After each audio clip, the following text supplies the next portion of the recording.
Coming up this weekend, a clash of styles between the first fighter out of Kazakhstan that's on this card, because of course we have Shavkat Rakhmonov. I'm talking about Sergey Morozov. He's going to be taking on the man known as Raulian Paiva. And Matt, if you watch Raulian Paiva's fights that have been in the UFC through different lenses, you're going to get different results. If you wanted to give him a nickname, it would be Brazilian Oddball. Or maybe if he decided to walk out to like some, I wouldn't say obscure country stuff, but some outlaw stuff like a Coulter Wall, you call him the new Brazilian Cowboy. Or he could walk out to the Curb Your Enthusiasm theme song, because in some of his fights, he's looked amazing. In some of his fights, he's won, but I didn't think he won them. And then in some of his other fights, it's like, hey, this guy's dead to rights. Why isn't the referee stopping this fight? Only for him to come back and then win said fight. And that was the second to last fight against Kelleher Phillips. But Matt, for Raulian Paiva, I say clash of styles from the outset, but this guy, for a primary striker, has very good takedown defense throughout his UFC career. And if you look at it, Sergey Morozov, M1 Global Champ of yesteryear at bantamweight, he had the great fights against Josh Reddinghouse. He comes into the UFC, he loses to Umar Nurmagomedov. All right, well, that guy's pretty special. He's also on this card, so the guys probably look at each other in the hallways very awkwardly. But you look at it, then he goes out there and beats Khalid Taha, absolutely out-wrestles him, beats him everywhere, and then he takes on Douglas Silva de Andrade in one of the best fights you're ever going to see for Douglas Silva de Andrade, because Morozov drops him with a right hook. It's great. Gets him down to the ground, where Morozov is in his element. He's not able to get the finish. It's a 10-8 first round. The second round starts, and D. Silva knocks him down 3 times and wins that fight by submission. So if you look at it for Morozov, obviously his last fight was absolutely wild. It seems to me like that fight was very, very recent. It was about 3 months ago. So he's taking on Raulian Paiva, who got knocked out about 5 months ago against Sean O'Malley. Before that, he took on Kelleher Phillips. He was on wobbly legs. I counted 4 times in that one. And at the end of that first round, he looked like he was completely out, but the referee let it go on. But this is my whole thing. I agree with you, he looked like he was out,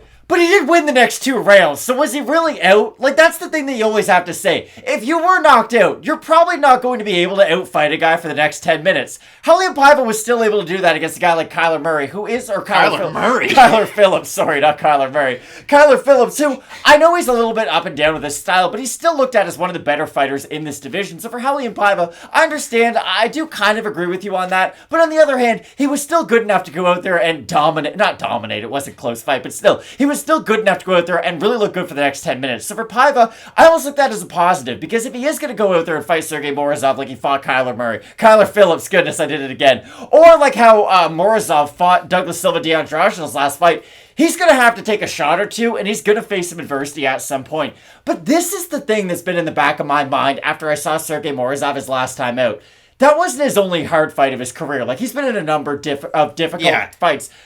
I think it's starting to catch up to him at 33 years old. Like, I don't look at him as necessarily being a classic 33-year-old. Like, normally in MMA, you're just kind of in the middle of your prime. Like, this is a great time to be alive for an MMA fighter. But he has had a number of very difficult fights. There's another fight on this card where I'm going to talk about that too. But for Morozov, I'm starting to worry about his susceptibility to getting hit by big shots. How is his cardio going to look late in fights? Like, how far can he bend before he's going to break in a lot of these matchups? Because the damage is starting to pile up on him. And against a guy like Raulian Paiva, who, yes, it might take him a couple minutes to get adjusted to a fight, but when he's in his rhythm, striking with his own Muay Thai, like, let's say Morozov is not chinny, but let's say he's not as durable as he once was. If Paiva cracks him with a big shot, I do worry about Morozov not being 100%, getting back up to his feet, maybe getting hit by another big shot and getting knocked out, or maybe even leaving his neck open, getting submitted. I just think Paiva on his best day does offer a lot of interesting questions for Morozov if Morozov isn't at 100% anymore. I worry about both guys, and I agree with you. I mean, Morozov had some really crazy fights over with M1 Global. I bring up the Reddinghouse fights, but again, and I'm going to talk about it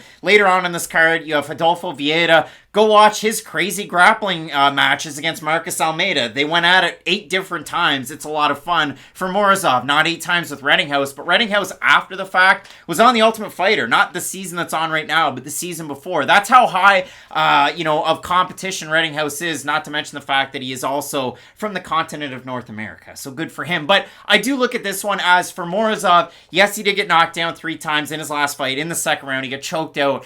He kind of looked a little bit slower after he unloaded the tank in that one. If you look at it for Paiva, he got dropped in the fight against Kelleher Phillips. He got rocked at multiple occasions. He got knocked out against Sean O'Malley. So again, Durability, a little bit of a question mark. Now, obviously, Paiva, much younger in his career, even though he has so many fights, 25 fights for him. You have the 22 for Morozov. But I went through and, I mean, you look at the way that Paiva fights, and again, you bring it up. Muay Thai striker, very, very good defensive hips. He's good up against the cage at defending some of these takedowns, which is a specialty of Morozov. Morozov will go for some unorthodox things too. You look at the way that Morozov strikes, and he walks guys down, and he's one of those guys, kind of like Andrea Fialho when Fialho's flowing, that he likes to land that left hook, lead left hook, and then follow it up with a right hand that's very quick. So I like that over Morozov. For Paiva, though, he'll stand kind of square because he's so much taller than most of the fighters he takes on, so he's already got that hunch to him, so he can defend some of those punches. Lands a good pawing jab. It doesn't have a lot of zip behind it, and sometimes it's more of a rangefinder.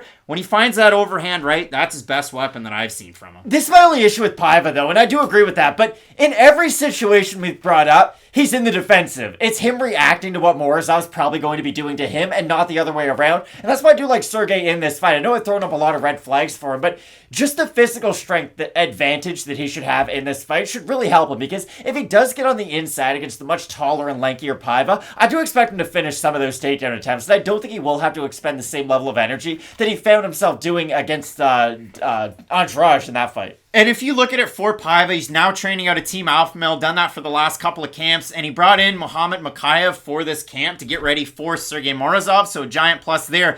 This was the thing that I want to hammer home with everybody. Alan Nascimento, I thought he won the fight against Paiva. It was a wild fight, but Nascimento only went 1 of 10 on takedown attempts. Kai Kara-France went 2 of 7. Rogerio Bontorin went 2 of 5. Mark De La Rosa went 0 of 2 in a fight that Mark De La Rosa had no success in. The next one, Giagos Zhumagulov, who had an argument that he won that fight, went 2 of 11. Phillips went 4 of 9. So, like, these guys aren't able to get takedowns against Paiva, and the ones that did... 4 of 9's pretty good. Yeah, but it was in the first round, I know, a lot of it. But for Paiva, the biggest point is not a lot of control time against either. He pops right back up to his feet in the majority of these cases. So, for Morozov that's so good at grappling, I'm interested to see if he decides to really go for that, fire on that early. We have a look at the odds. It opened at par. You have a slight favorite now in Morozov. I guess it's a minus 140. If you look at it for Paiva, plus 120 or thereabouts. We have a look at the Topology votes, Matt. Surprise to us there, to you. I'm going to say over under 60% Morozov. I'll say over. I'm going to say over. It is not. 563 total votes. 67% Paiva. 83% by decision for the 33% that have Morozov. 68% by decision. So again, a lot of people thinking this one's going to go to a decision. Good defensive grappling at a Paiva, good striking. Morozov, very well rounded.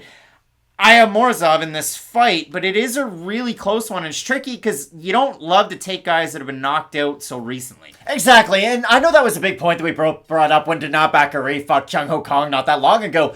But in that fight, chin wasn't an issue for Dana. Now, stylistically, it was a poor matchup for him. He didn't get the win. We were right on that one. Yeah, let's go. But sure.